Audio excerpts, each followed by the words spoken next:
Hi, friends. Tracy here to tell you that making a podcast is hard work. There's research, scripts, editing, and all of that can mean a million decisions. Fortunately for me, my choice in a podcast hosting platform was easy because I decided upon Anchor by Spotify. If you haven't heard about Anchor by Spotify, it's the easiest way to make a podcast with everything you need all in one place. Let me explain. Anchor has tools that allow you to record and edit your podcast right from your phone or computer. When hosting on Anchor, you can distribute your podcast on listening platforms like Spotify, Apple Podcast, and more. It's everything you need to make a podcast all in one place. And best of all, Anchor is totally free. Download the Anchor app or go to anchor.fm to get started on your podcast today.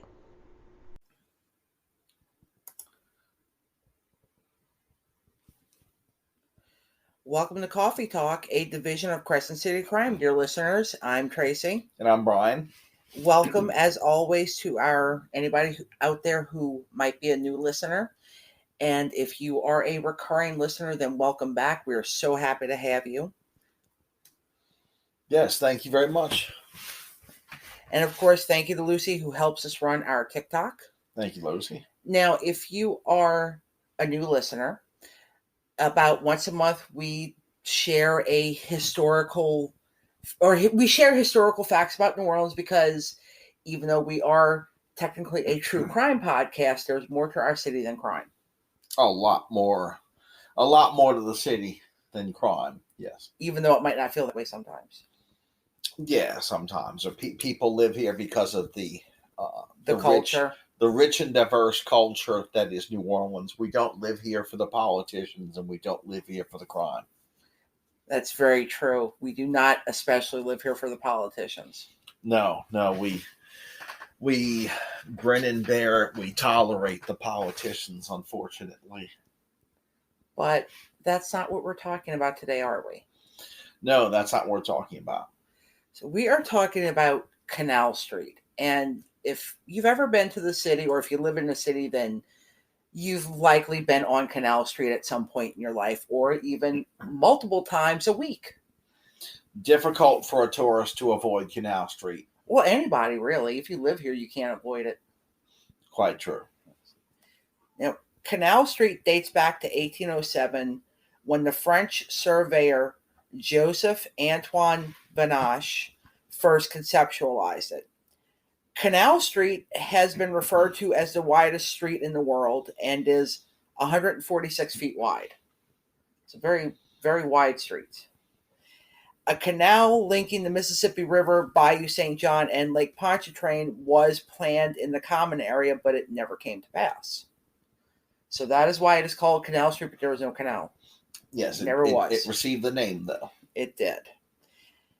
Canal Street's full length was defined in the 1850s, which runs from the Mississippi River to Bayou Metairie, 4.3 miles towards Lake Pontchartrain, and then Metairie Road in the next door Jefferson Parish to us, and City Park Avenue. So Canal Street was built when everything around was swampland. Yeah, it runs all the way to Lake Pontchartrain. It does. Yeah, I just said that. Mm-hmm. But the neighborhood today that is known as Lakeview was also swampland at the time. So the mid-city end of Canal Street was New Orleans' northernmost point. Did you know that? No, I didn't. No. Well, that is our goal here, is to learn something new. Several cemeteries, including the Irish community St. Patrick Cemeteries, were also developed at this time. So if you are ever on that end of Canal Street and you see those cemeteries, that's when they were first being built. Yeah, that's a Canal and City Park Avenue, right? It is. Mm-hmm. Yeah, which also Canal and City Park Avenue, one part of it, new location for Morning Call. Oh, that's true. Yes. Which is,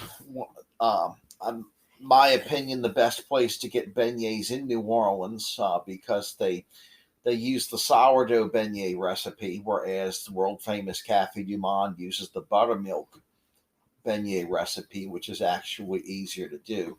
Should we share our beignet secret on the podcast? Sure, why not? Well, go ahead, tell them.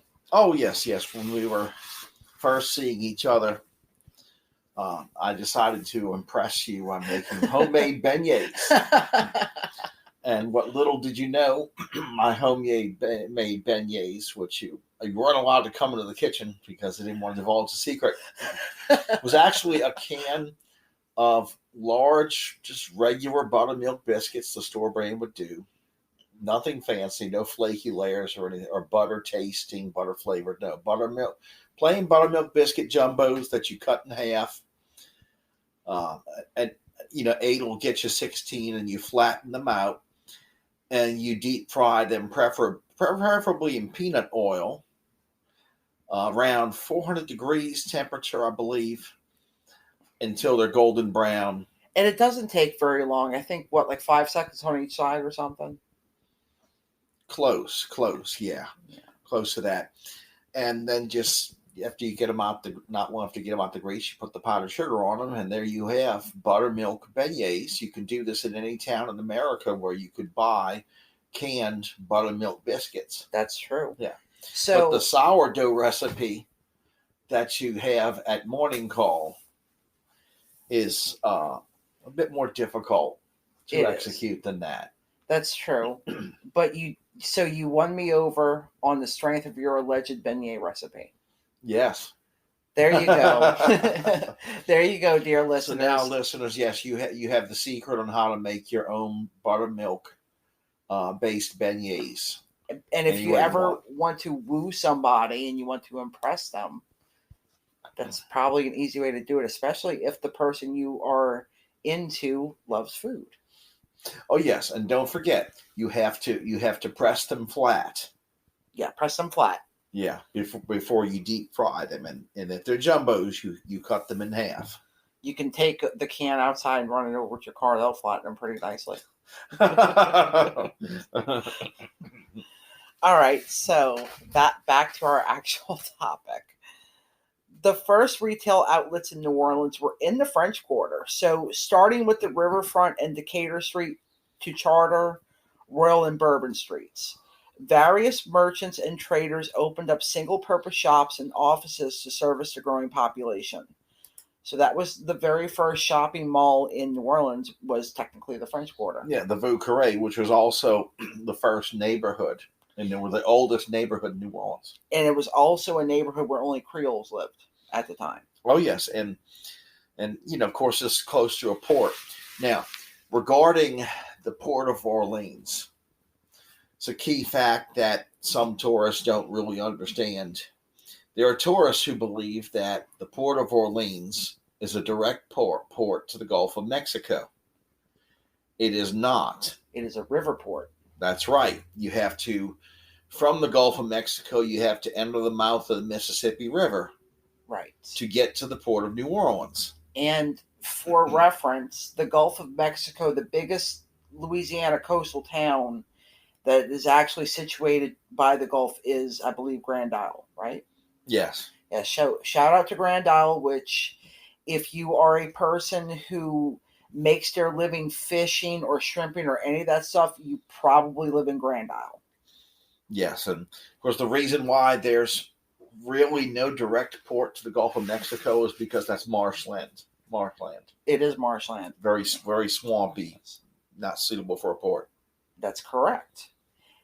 Now, of course, with that port, times changed, right? Yeah. So throughout the beginning of the 19th century, New Orleans saw an influx of Jewish and German immigrants. And by the 1830s, many families had established themselves and saved enough money to open their own shops, and the Jewish community dominated Canal Street by the 1840s. Yeah, the Krause family. Yeah, Krause's used to be a shop, and can you remember any more? Well, Krause's opened up around 1903. Yeah. And it closed in 1997, ironically the same year that the K&B Katz and Bestoff, Katz being a prominent Jewish name in New Orleans. Katz and Bestoff, drug stores, convenience stores, same thing, famous for the purple color. So K&B Drugs closed in 1997 as well, with the locations reopening as, at the time, Rite Aids. Yeah. And later... Eckerd's and... Yeah. And, Eckerd's was around the same time as K&B. Oh, okay. In New Orleans. Eckerd Drugs, or Eckerd's is called. I don't remember when Eckerd's closed. I think Eckerd's shut down late 90s, early 2000s. Mm-hmm. But that was a national chain. Oh, that's true. I believe. Whereas K&B Drugs and Krause's were very much strictly New Orleans. Right, and so was K&B. Yeah, both of those. Krause's was a store on Canal Street where you could literally buy everything. It was a massive. So it was like a Walmart of its time? About 300,000 square feet, I believe. Like a general store? A huge general store. Yeah. I guess by modern comparison, for the time, it was Walmart-like. I do have vague memories of a little kid, walking through the candy store part of Krause's, which was impressive. It had that, even during the 1980s, the Krause's candy store had that old-time candy store look. Right, with like glass jars and wooden shelves and maybe some vintage art posters or something on the wall. Yeah, and a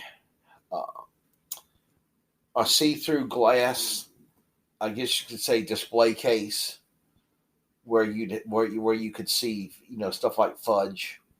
Right. Just to name one thing. Well, so pre-Civil War, the streetcars were pulled by mules. And in 1860, the New Orleans City Railroad Company laid streetcar tracks on Canal Street, Esplanade Avenue, Rampart and St. Claude, and Front Street as they brought public transit to the downtown side of Canal. Now the modern carriage rides that you could see along Decatur Street in the French Quarter, those are mules too, right? They're mules, yes. Yeah. And, well, the reason for that, of course, is that they're less skittish than horses, I think. Yes. And probably not as mean as horses can be. Right. So it's dangerous to have horse-drawn carriages in a city. Yeah. Because if you end up with a runaway horse, then you have a runaway carriage. Right. And that could be a very serious problem. Right. Now, the car barn for the streetcars is exactly where it is today on Canal Street and North White by the RTA building, the Regional Transit Authority. Mm-hmm. Yeah. So that's still what it is used for. Yeah. Now, because New Orleans surrendered to the United States Navy in 1862, the city was spared the damage inflicted on many others in the Confederacy. Yeah, that was Admiral Farragut's victory. Oh, okay. Damn the torpedoes, full steam ahead. Ah, cool. Yeah, the port of New Orleans during the Civil War was actually lightly defended.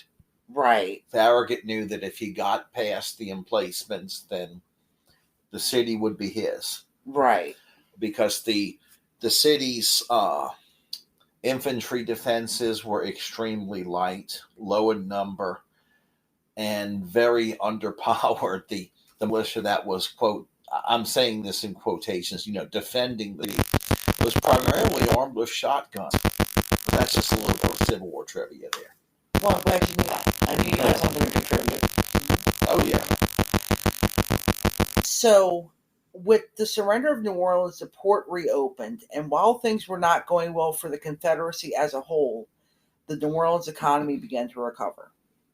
When riverboat and railroad commerce from the middle of the country returned after the war, The city expanded, and Canal Street reflected New Orleans' return to Southern prominence. Now, something I might want to add about the Civil War history that's very relevant to New Orleans. The reason why New Orleans was not really affected too much by the Civil War was because there was, beyond the battle for the port, which was mainly in the water, okay? Right. There was no fighting on the streets of New Orleans. Right, there was not. Yes, when invaded with its light defenses, the city quickly surrendered. And the Battle of New Orleans was not Civil War, right? Was the War of 1812. The War of 1812 to 1814, that was an attempted British invasion where you had Scottish and British forces invading through the area that is along the river that is now known as St. Bernard. Right. Hence where I grew up. Right, where the Battle of New Orleans took place, the Chalmette Battlefield. It's in Chalmette, Louisiana, a city in St. Bernard. Right, and it's not very far from the Orleans Parish line at all. It's like right there. And there is at least one river cruise. Yes, that stops at the Chalmette Battlefield. You board on the. It's this small dock that's on Decatur Street. I used to know the difference between the two riverboats, like the one that would go there and the one that just goes up and down the river. But I forgot that information. The one's the name is Natchez, and the other one's Brooklyn. Right, and of course we get the two mixed up. Yes, yeah. One goes to the battlefield, the other one cruises up and down the Mississippi River. Right. That's right. Yeah. One is more primarily for den cruise sort of purposes, like they have a jazz band on it.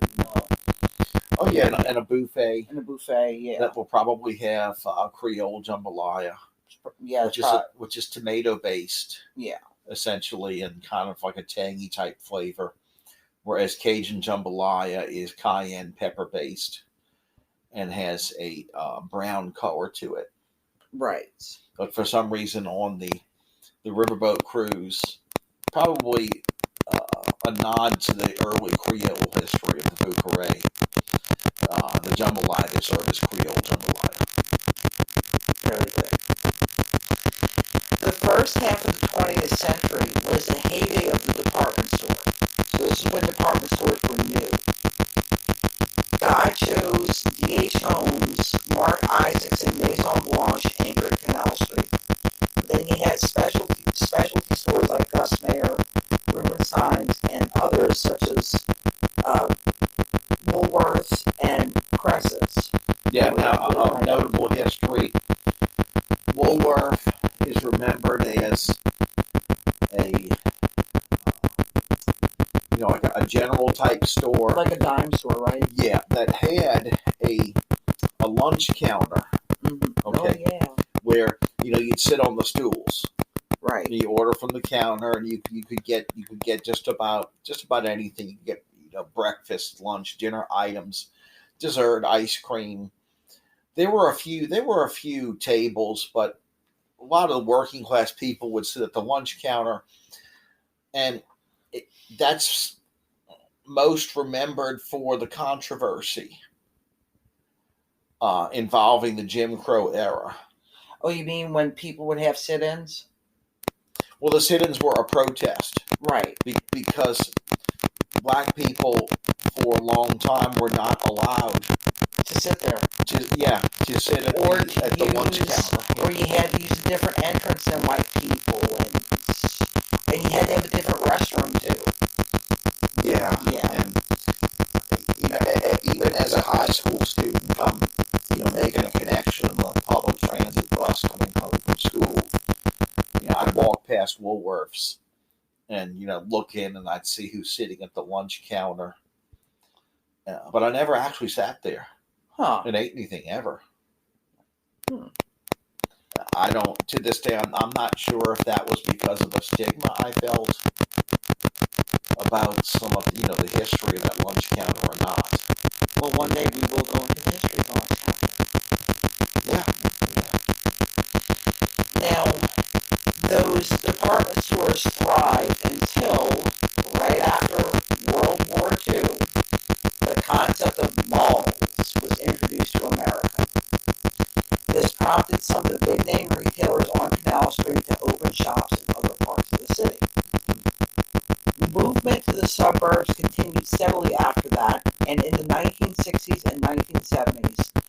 large malls and big box retailers changed the retail landscape.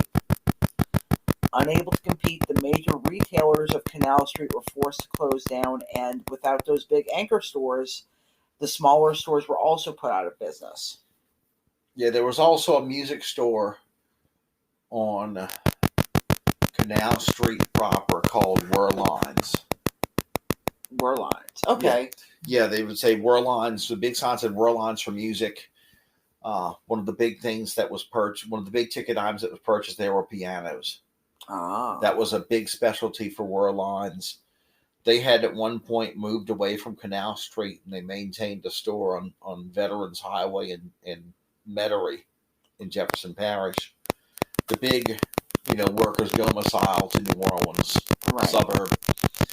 And even that eventually closed early 2000s, I believe. Well, speaking of the early 2000s, the 2000s breathed new life into Canal Street.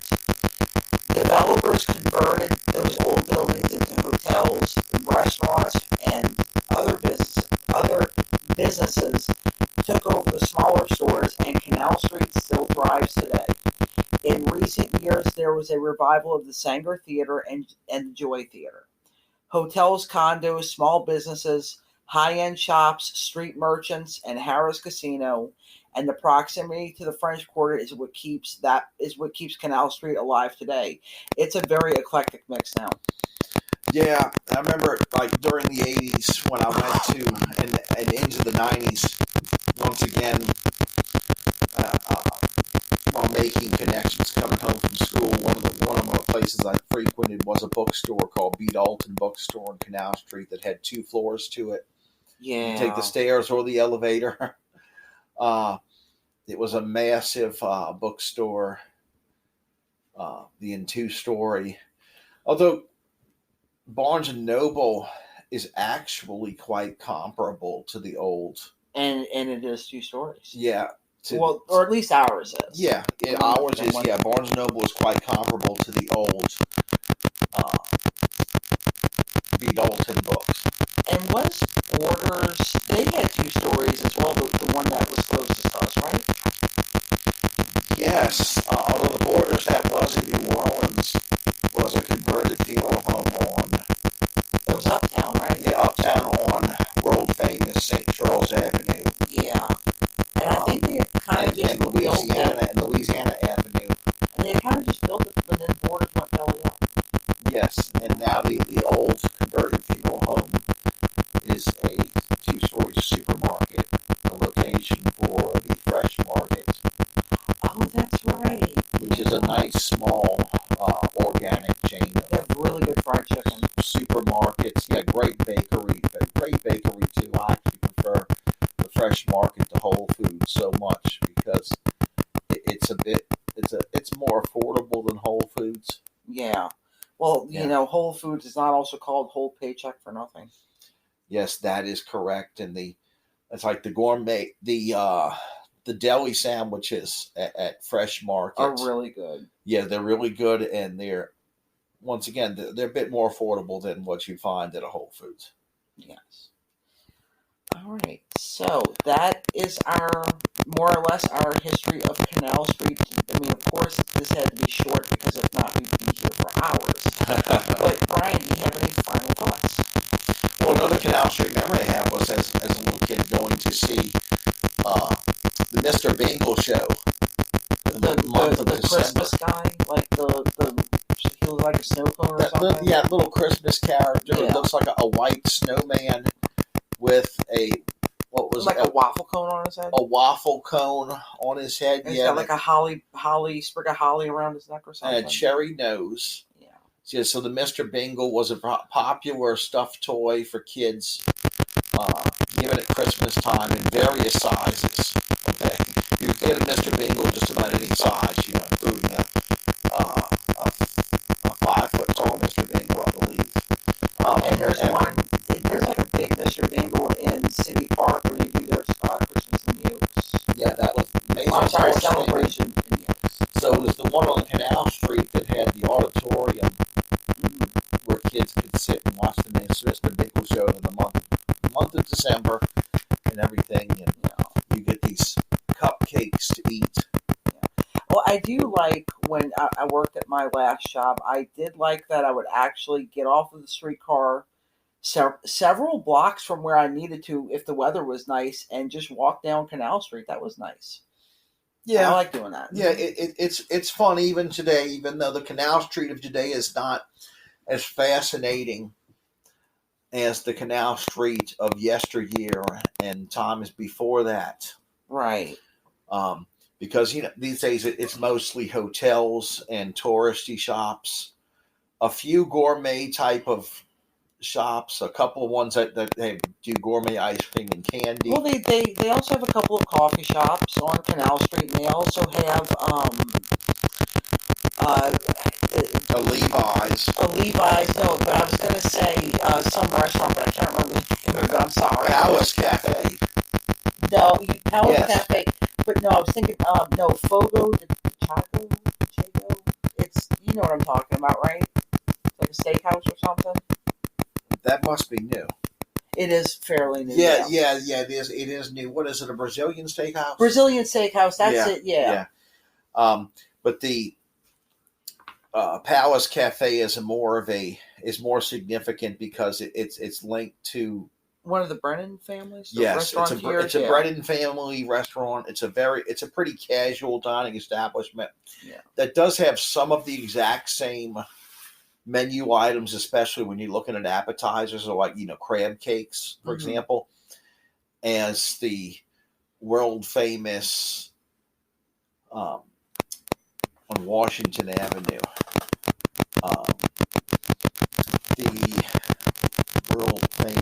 The world famous. I'm not blanking on it.